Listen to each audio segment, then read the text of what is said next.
Welcome to another session of digital electronics. In this session, we'll talk about Carnot map, we'll talk about Boolean expressions, we'll talk about how to solve these Boolean expressions, and we'll talk about this representation of Carnot map and solution with the help of Carnot map.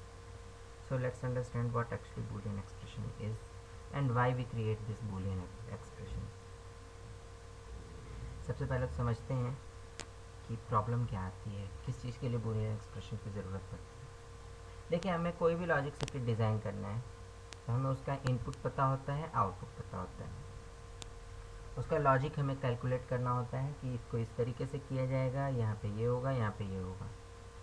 ठीक है, इस logic को समझने के लिए हमारे पास हमको requirement होती है बूलियन एक्सप्रेशंस की। एक बार बूलियन एक्सप्रेशन निकल गया तो उस एक्सप्रेशन के हिसाब से आप सीधा सीधा सर्किट डिज़ाइन कर सकते हैं। But there comes a problem. Problem क्या आती है कि आप सर्किट तो डिज़ाइन कर सकते हो, बट सर्किट डिज़ाइन करने के लिए आपके पास कई सारे एक्सप्रेशन किसी चीज़ के पॉसिबल हैं, और जो एक्सप्रेशन आपका सबसे छोटा हो सकता था, हो सकता है आप वो नहीं यूज़ कर रहे हो, उसकी जगह कुछ और यूज़ कर रहे हो। ठीक है, कभी कभी आपकी रिक्वायरमेंट होती है कि नहीं, आप केवल लैंड से बनाना चाहते हो या केवल नॉर से बनाना चाहते हो, तो कैसे बनाओगे। ठीक है, so for solution of all such kind of questions, we'll study this topic in detail. So let's start. सबसे पहले समझते हैं कि स्टैंडर्ड फॉर्म्स क्या होते हैं। बूलियन एक्सप्रेशन को लिखने के लिए हमारे पास कुछ प्री डिफाइंड स्टैंडर्ड फॉर्म्स हैं। ठीक है, जैसे there is one method that is called product of sums. ठीक है, प्रोडक्ट ऑफ सम्स में क्या होता है, here we add the some terms and then we multiply them.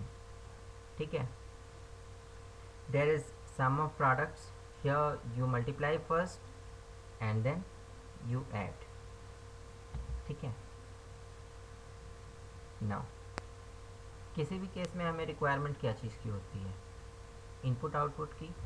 इनके बीच का रिलेशन हमें दो तरीक़ों से बताया जा सकता है, मिन टर्म या मैक्स टर्म। मिन टर्म वो सारे लोकेशंस होती हैं जहाँ पे आउटपुट आपका ज़ीरो आने वाला है। ठीक है, अगर इन सभी का सम आप मान के चलते हो कि इक्वल टू ज़ीरो आएगा, तो इसके अलावा कुछ भी आएगा तो आउटपुट वन होगा। ठीक है, if you have found that thing कि इसके अलावा कुछ भी आएगा तो वन होगा, दैट्स द मिन टर्म।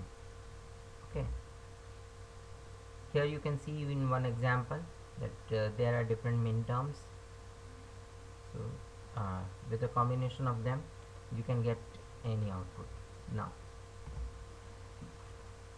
मिन टर्म्स की बात करें तो ये वो टर्म्स होते हैं जहाँ पे आपको वैल्यूज़ कहते हैं कि जो भी मिनिमम वैल्यू होती है वो आपको मिलती है, यानी एक भी वैल्यू ज़ीरो हो गई तो आउटपुट ज़ीरो मिलेगा। ठीक है, then comes there is another term called max term. Max term जो होता है ये आपका होता है कि आपके पास बहुत सारे टर्म्स हैं, उनमें से जो मैक्सिमम होगा that will be selected on the output. Okay, so here you see what we use is, in case of min terms we use sum of products, and in case of max terms we use product of sums. Okay, let's understand the case. एक question लेते हैं और उसके बाद हम इसको समझना शुरू करते हैं कि इसमें हम करते क्या हैं। ठीक है, what actually we do and why we do. So first of all, let's come up with a truth table. Okay, so just wait for a moment.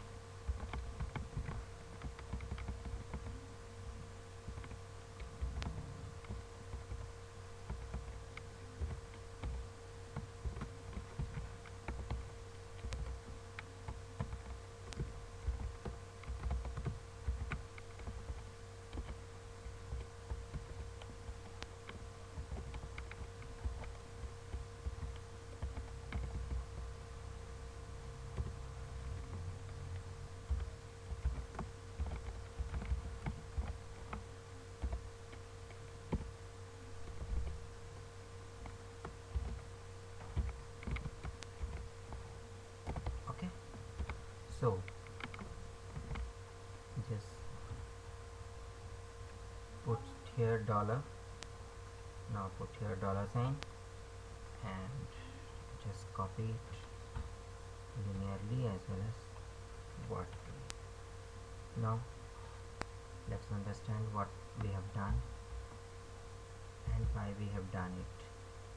Okay, सबसे पहले अनवांटेड चीज़ों को हाइड कर दिया जाए, ठीक है. Now what I want to do is I want to create a truth table. Okay, I have taken 4 variables a b c d. Okay, so 4 variable लिए हैं तो हमारे पास टोटल कॉम्बिनेशन कितने बनते हैं, 2 power 4. Okay, 2 power 4 that means 16 combination. Okay, all 0 to all 1s.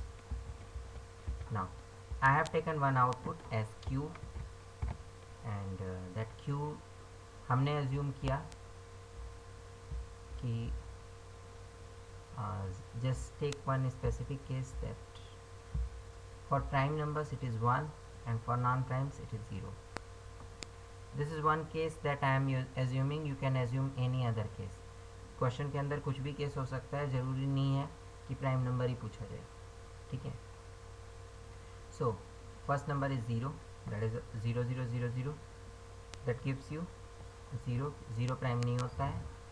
1 it is also not prime because it has only one factor. Now 2 it's prime. 3 prime है. 4 क्योंकि 2 से डिवाइड हो जाता है ये प्राइम नहीं है. 5 प्राइम है. 6 2 से डिवाइड हो जाता है, प्राइम नहीं है. 7 प्राइम है. 8 नहीं प्राइम है. 9 नहीं प्राइम है. 10 नहीं प्राइम है. 11 प्राइम है. 12 नहीं है. 13 है. 14 नहीं है. 15 नहीं है. So this is the output. So what we have got here is what was the input as well as what is the output. ठीक है. Now आप समझते हैं कि इसमें हमें करना क्या था, ठीक है. ये तो हमें बस हमने क्या निकाला, हमने निकाला कि कौन सी वैल्यूज़ चाहिए, मीन्स कहाँ पे हमारा आउटपुट 0 आता है, कहाँ पे हमारा आउटपुट 1 आता है, ठीक है. सो इस क्वेश्चन को सॉल्व करने के लिए 2 तरीके हैं. एक तरीका है कि आप फाइंड आउट करें कि किन किन वैल्यूज़ पे 0 आया था, ठीक है, और वो वैल्यूज़ एलिमिनेट कर दें कि ये वैल्यूज़ आएंगी तो 0 चाहिए, अदरवाइज़ 1 चाहिए. दूसरा तरीका है कि आप वंस फाइंड आउट करें और उन वंस को चेक करें कि इनमें से कोई आ गया तो आउटपुट 1 आना चाहिए, ठीक है. So with the help of zeros अगर हम इसको सॉल्व करते हैं तो हम इसको बोलते हैं POS, product of sums. And अगर with the help of ones हम इसको सॉल्व करते हैं तो we call it SOP, that is sum of products. Okay, now सबसे पहले POS पे आते हैं. अगर ये वैल्यू 0 है तो इसका मतलब this will be considered in POS. POS के लिए हम किसको कंसीडर करते हैं, ज़ीरोज़ को, ठीक है. सो इफ ये वाला इक्वल टू 0 है देन करते क्या है, चेक करते हैं कि व्हाट आर दीज वैल्यूज़, ठीक है. अगर ये 0 है तो इसके करस्पॉन्डिंग जो वेरिएबल है उसका कॉम्प्लीमेंट कंसीडर करते हैं, अदरवाइज उस वेरिएबल को एज इट इज़ कंसीडर करते हैं. Okay, so just take here equal to if this value equal to 0, that means what you have to take, you have to take A. Okay, otherwise what you have to take A complement. Okay,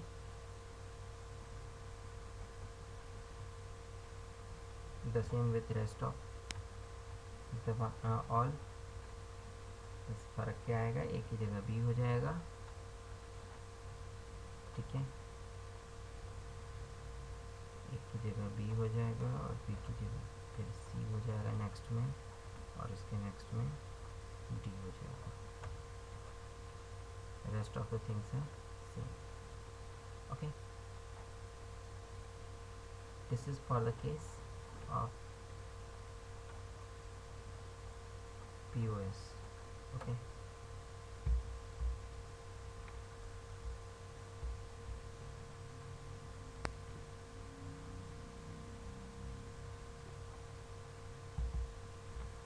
so POS के case में हमने देखा कि यहाँ पे A B C D चारों required है, and in the same way you can find for all other cases also.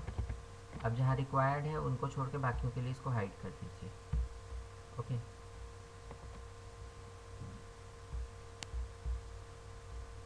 So equal to if this one is equal to 0, then what you have to do is concatenate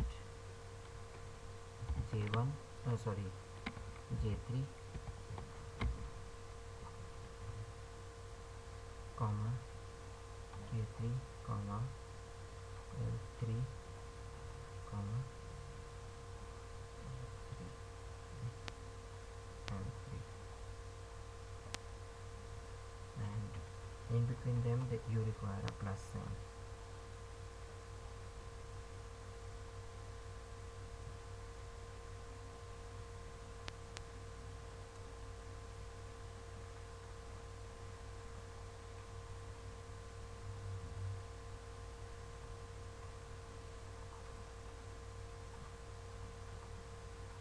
Okay, just repeat the same thing for rest of the cases.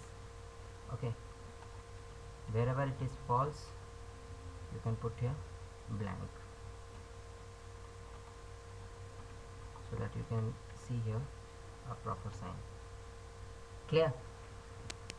अगर हम इसे सम of products के help से solve करना हाँ सम of product of sums के help से solve करना चाहते हैं, तो व्हाट वी विल डू, सबसे पहले हम चेक करेंगे किन वैल्यूज़ पे ज़ीरो आता है.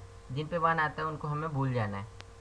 ठीक है, जिन पे ज़ीरोज़ आते हैं हमने चेक किया कि कहाँ पे आउटपुट और इनपुट मैच होते हैं. जहाँ पे आउटपुट इनपुट मैच होते हैं वहाँ पे हमने जो भी हमारा इनपुट का नाम था एज इट इज़ लिखा. जहाँ नहीं मैच होते वहाँ पे हमने उस पर कॉम्प्लीमेंट लगा दिया. ठीक है, कॉम्प्लीमेंट क्यों लगाया, ज़ीरो चेक कर रहे हैं और यहाँ इनपुट 1 था इसलिए कॉम्प्लीमेंट है. ठीक है, अगर 1 चेक कर रहे होते यहाँ इनपुट 1 होता तो कॉम्प्लीमेंट नहीं लगता. ठीक है, सो this is the first step. After this first step just copy these statements and आपके दिए हुए इस एक्सप्रेशन का रिज़ल्ट अगर सेम आना है, यानी रिज़ल्ट ज़ीरो इन सभी कंडीशंस में आना है, इनमें से कोई भी कंडीशन हो तो ज़ीरो आ जाए, तो इसके लिए क्या करेंगे कि इनमें से कोई भी ज़ीरो हो तो ज़ीरो आ जाए. हम बहुत सारे नंबर्स हैं उनमें से कोई भी ज़ीरो आता है तो आउटपुट ज़ीरो चाहिए, तो उनका मल्टीप्लिकेशन कर लेते हैं. In the same way here we go for their product. Okay, that's why it is called product of sums. You have added the things first, then you have taken the product.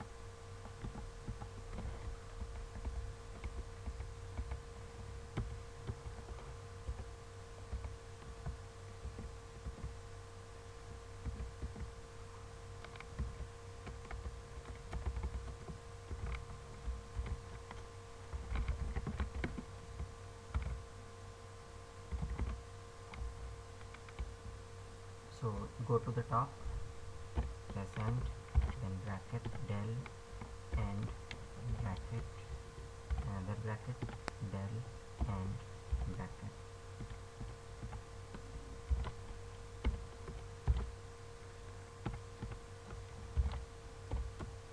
And so on. ठीक है,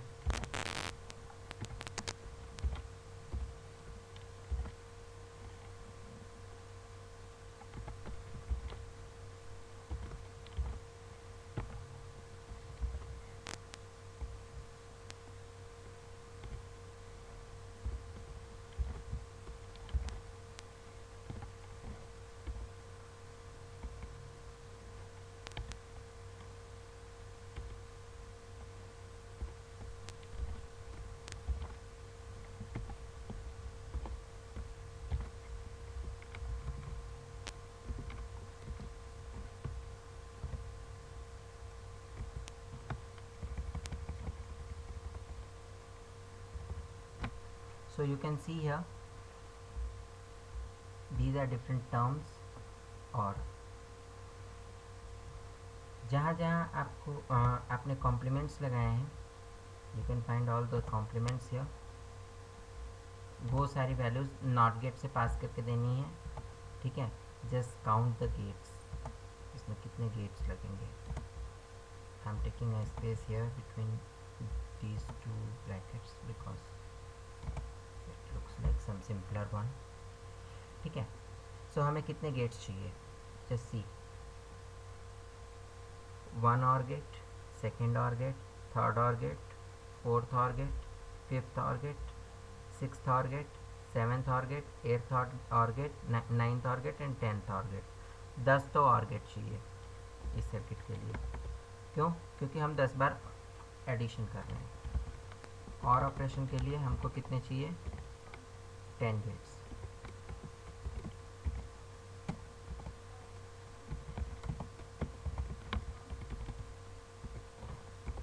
इसके अलावा and कितने चाहिए, and एक ही चाहिए होगा हमको, क्योंकि हम सारी वैल्यूज़ को एक साथ एंड करेंगे, ठीक है। नॉट कितने चाहिए, कितनी वैल्यूज़ पे कॉम्प्लीमेंट लगाए, 1 2 3 4 5 6 7 8 9 10 11 12 13 14 15 16 17 नॉट गेट चाहिए अगर आप इसे सीधा ऐसे ही बनाते हैं, ठीक है, ठीक है। सो डिवाइस की कॉस्ट कितनी आ गई, डिवाइस की कॉस्ट बनती है आपकी 28 गेट्स के कॉस्ट के बराबर। हम इस कॉस्ट को रिड्यूस कर सकते हैं, कैसे, कुछ चीज़ों को कॉमन निकाल के। कैसी चीज़ें कॉमन निकाल के, जहाँ से कि हमको दिखता हो कि हाँ इन दोनों में से किसी, इसको कॉमन ले लिया तो ये पार्ट आपका वैनिश हो जाएगा, हट जाएगा, ठीक है। So we have to search that cases. अगर यहाँ पे सर्च करना चाहें तो मैं आपको यहाँ पे 2-3 एग्जांपल दिखा सकता हूँ कहाँ पे ख़त्म हो सकता है variable. Just see here, A complement, B complement, C complement, D complement, A complement plus B complement plus C complement plus D complement. And here you see पहले 3 प्लस डी, इन दोनों में से ये पहले 3 सिम्बॉल सेम है, ठीक है। So you will find here it can be reduced into D into D complement, ठीक है। डी इंटू डी कॉम्प्लीमेंट क्या होगा, दैट विल बी ऑलवेज 0, जो कि रिड्यूस होकर ख़त्म हो जाएगा, ठीक है। इस तरीके से हम एक एक करके सारे टर्म्स जो भी आपके मल्टीपल रिपीट हो रहे हैं उनको इसमें से रिमूव कर सकते हैं, ठीक है, जो कि बाद में ख़त्म होकर 0 हो जाएंगे, उनको इसमें से रिमूव कर सकते हैं। But we have to find such cases, ठीक है। एक केस तो मुझे दिख गया, बट हो सकता है कि जब हमें ज़रूरत हो तो उस समय हमें ना दिखे और हम इतनी महंगी चीज़ बना करके बैठ जाएं, जो कि सस्ते में दूसरा कोई दे रहा है और वो दे भी सकता है because he has taken the right way. So इसके लिए हमारे पास कुछ टेक्निक्स होती हैं, उनमें आपका पहला आता है मेथड कार्नो मैप का, ठीक है। I am not solving this question with the help of POS। हम इसको SOP भी समझते हैं पहले, उसके बाद फिर हम आगे डिस्कस करेंगे कि इसको SOP से कैसे करते हैं या POS से कैसे करते हैं, ठीक है।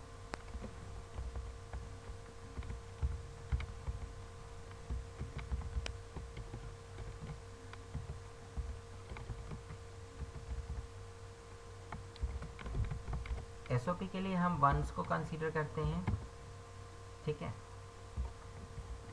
सो कंपैरिजन किससे करेंगे, 1 से, ठीक है। So what we will write here is if variable a यानी पहला वाला is equal to 1, then it should be a, sorry, it should be a, otherwise it should be a complement, okay. In the same way for rest 3 you can find here it is b,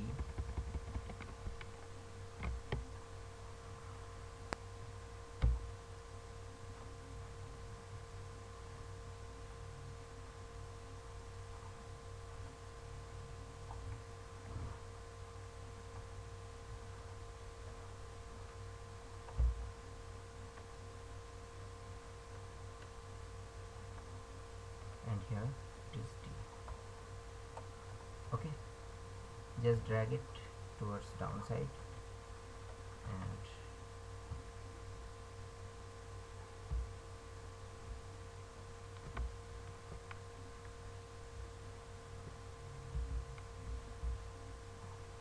right click here and hide these row and come to SOP.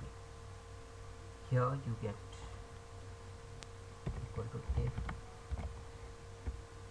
this one is 1, then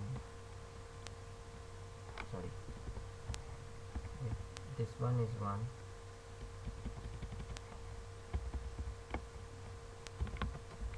then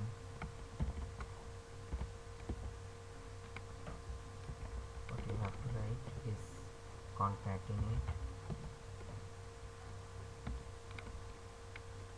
O3 P3 Q3 and R3. Sorry, it's not N3 O3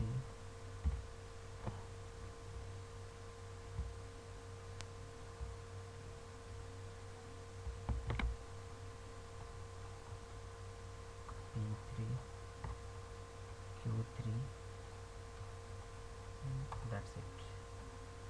If it is false, it should be blank. Okay, just fill it downside. अब देखिए जितने आपके once हैं यहाँ पे उनके लिए properly जो है एलिमेंट्स प्रोड्यूस कर रहा है, और जितने आपके ज़ीरोज़ हैं उसके लिए POS के अंदर प्रोड्यूस्ड हैं। ठीक है, अब जो एलिमेंट्स यहाँ पे अवेलेबल हैं ये वो केसेस हैं जिनमें से कोई भी अगर ट्रू होता है तो मुझे आउटपुट ट्रू चाहिए। ठीक है, ऐसे केसेस के लिए हम क्या करेंगे, इनका एडिशन परफॉर्म करेंगे। Will put here plus sign after each term, that means we have to perform OR operation on to them. Okay,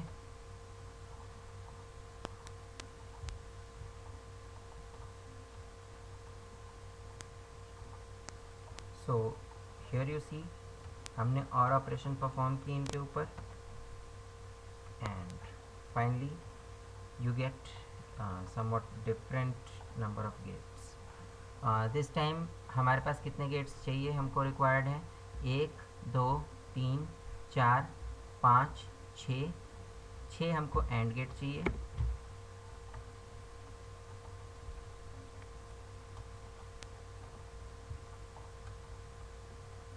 ठीक है, और कितने चाहिए, 1 चाहिए, एंड नॉट कितने चाहिए, नॉट गिन लेते हैं, नॉट 1 2 3 4 5 6 7 8 9 और 10 नॉट गेट चाहिए। सो जस्ट देखिए हम just way of representation he change कर रहे हैं, यानी कि हमने केवल SOP की जगह POS यूज़ किया था तो उतने से हमारी कॉस्ट बढ़ गई थी। किसी केस में हो सकता है SOP की जगह POS यूज़ करने से आपकी कॉस्ट घट भी जाए। So we have to take it care कि किस केस में ज़्यादा नंबर ऑफ गेट्स आपके लगते हैं, वो मेथड हमें प्रेफर नहीं करना, बिकॉज जितने नंबर ऑफ गेट्स आप ज़्यादा लगाएंगे आप सेम सर्किट को बनाने के लिए उतना ज़्यादा इन्वेस्ट कर रहे हैं, आपको आउटपुट तो इसी हिसाब से मिलेगा। You will get the same output in both the cases.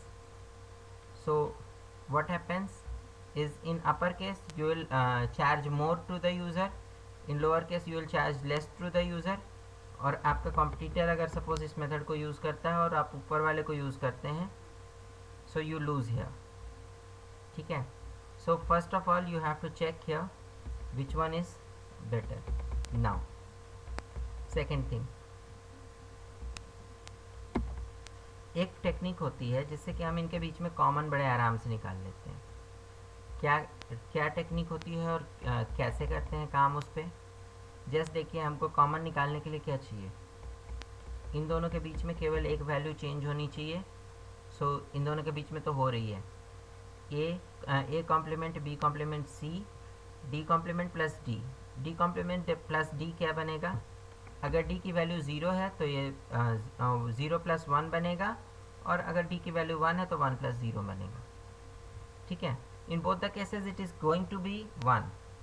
ठीक है, सो you will get here with the combination of these two, you will get here a complement b complement c, that's it. in the same way हम आगे भी देखेंगे तो बहुत सारे ऐसे कॉम्बिनेशन निकलते होंगे और उनसे हमारे नंबर ऑफ गेट्स रिड्यूस हो सकते हैं। अब उनको सॉल्व करने के लिए या तो हम मैथमेटिकली सॉल्व करें जिसमें हमें अच्छा खासा टाइम लगेगा, और दूसरी बात ये कि अगर कोई चीज़ ध्यान से उतर गई तो फिर प्रॉब्लम होगी, that will result into wrong answer. So हम क्या करें? तो इसके लिए आपका एक मेथड होता है Karnaugh map. In next part of the session will talk about that method only. That's all for now, thank you.